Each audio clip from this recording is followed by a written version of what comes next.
Olá pessoal, tudo bem? Meu nome é Leandro Cirilo e você está no canal Por que não Everest? E o livro de hoje é de Viktor and Frankl, Em Busca de Sentido. A terceira fase, após a libertação.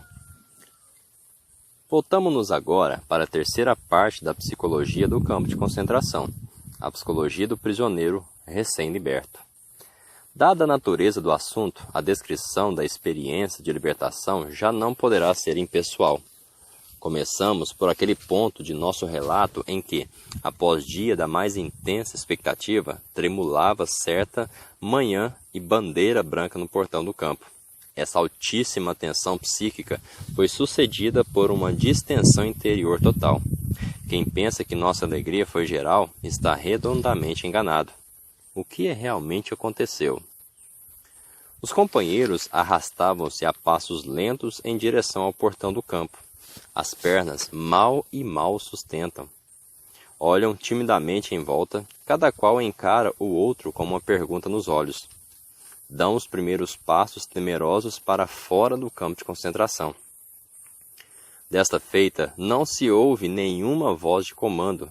Ninguém tenta esquivar-se de um soco ou pontapé. Ah, não. Dessa vez os guardas oferecem cigarros. A gente não os reconhece de saída, pois, entre mentes, se apressaram em vestir-se à paisana. Vamos andando devagar, seguindo pela entrada de acesso. Nossas pernas já começam a doer, começando a falhar em sua função. Vamos nos arrastando, querendo ver pela primeira vez os arredores do campo de concentração. Ou melhor, vê-los pela primeira vez como pessoas livres. Damos os primeiros passos em direção à natureza e entramos para a liberdade. Para a liberdade, vamos dizendo, e o repetimos várias vezes em pensamento, mas simplesmente não se consegue apreendê-lo. Em tantos anos de sonhos e saudades, o termo liberdade ficara muito gasto. Seu conceito perdera os contornos. Confrontado com a realidade, ele se confunde. A nova realidade ainda não consegue penetrar direito no consciente. Simplesmente não se consegue aprendê-la ainda. Chega-se a um campo. Nele se vêem flores. Toma-se conhecimento de tudo isso, mas não se chega a senti-lo.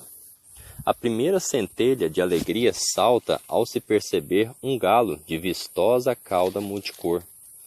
Mas fica nisso, nessa centelha de alegria, e ainda não se participa do mundo. A gente senta-se debaixo de um cantaeiro sobre um pequeno banco. Só Deus sabe a expressão do rosto naquela hora. Em todo caso, o mundo continua sem nos causar impressão. À noitinha, quando voltam a se reunir os companheiros em seu velho barracão, um chega para o outro e lhe pergunta às escondidas: "Diga-me uma coisa, você chegou a ficar contente hoje?" O outro responde: "Para ser franco, não." E fica envergonhado porque não sabe que com todos é assim. Literalmente, desaprendemos o sentido de alegria. Será necessário aprender de novo a alegrar-se. Sob o ponto de vista psicológico, pode-se chamar de verdadeira despersonalização aquilo que os companheiros libertos experimentaram. Tudo parece irreal e improvável. Tudo parece apenas um sonho. Ainda não se consegue acreditá-lo. Foram demais, muito demais as vezes em que o sonho nos iludiu nesses últimos anos. Quantas vezes sonhamos que viria esse dia em que nos poderíamos movimentar livremente? Quantas vezes sonhamos estar chegando à casa para abraçar a esposa, saudar os amigos, sentar com eles à mesa e começar a contar tudo aquilo que se passou durante esses anos? Quantas vezes antecipamos em sonhos esse dia de reencontros e agora realmente teria chegado esse momento? Sempre havia 3 silvos estridentes ferindo o ouvido, dando o comando de levantar, arrancando a gente do sonho, da liberdade, e com mero sonho se revelava-se pela enésima vez. E agora, deveríamos acreditar? De uma hora para outra? Agora essa liberdade seria a realidade verdadeira? Mas é isso mesmo, um dia. O corpo não tem tantas inibições como a alma. A partir do primeiro instante em que se lhe abre a possibilidade, ele aproveita a realidade e deita a mão dela.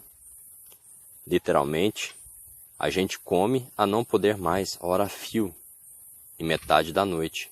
Incrível o quanto se consegue comer.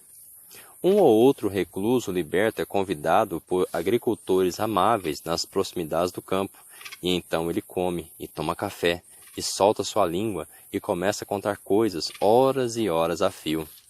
Descarrega-se a pressão que estava sobre ele durante tantos anos. A forma de contar dá a impressão de que a pessoa em questão estaria sob uma espécie de compulsão psicológica. Tanta é a ânsia de contar, a necessidade de falar.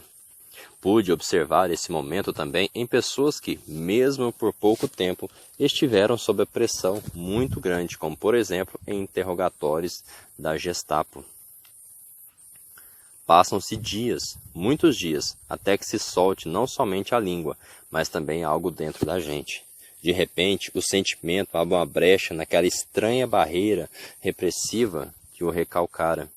E então, dia após a libertação, vais andando pelo campo livre, atravessando campinas floridas, rumo a um lugarejo nos arredores do campo de concentração. Cotovias e se alçam para as alturas e ouve seu canto de alegria que ressoa no alto do ar livre. Em toda a volta se enxerga viva alma.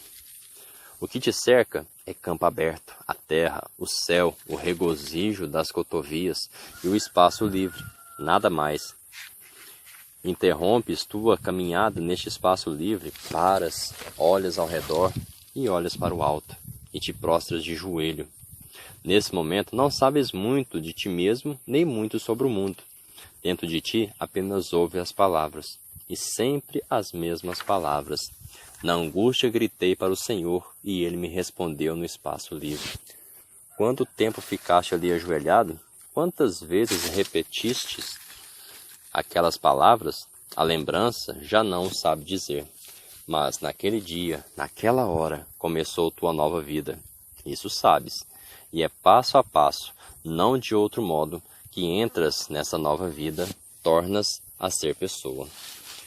Gostou? Compartilhe. Se você está chegando agora, clique lá na playlist e você vai acompanhar capítulo por capítulo, trecho a trecho deste livro que fala da história desse homem que passou 3 anos em um campo de concentração, sofrendo as maiores vergonhas, os maiores insultos, e você vai descobrir o que o fez sobreviver naquele campo de concentração.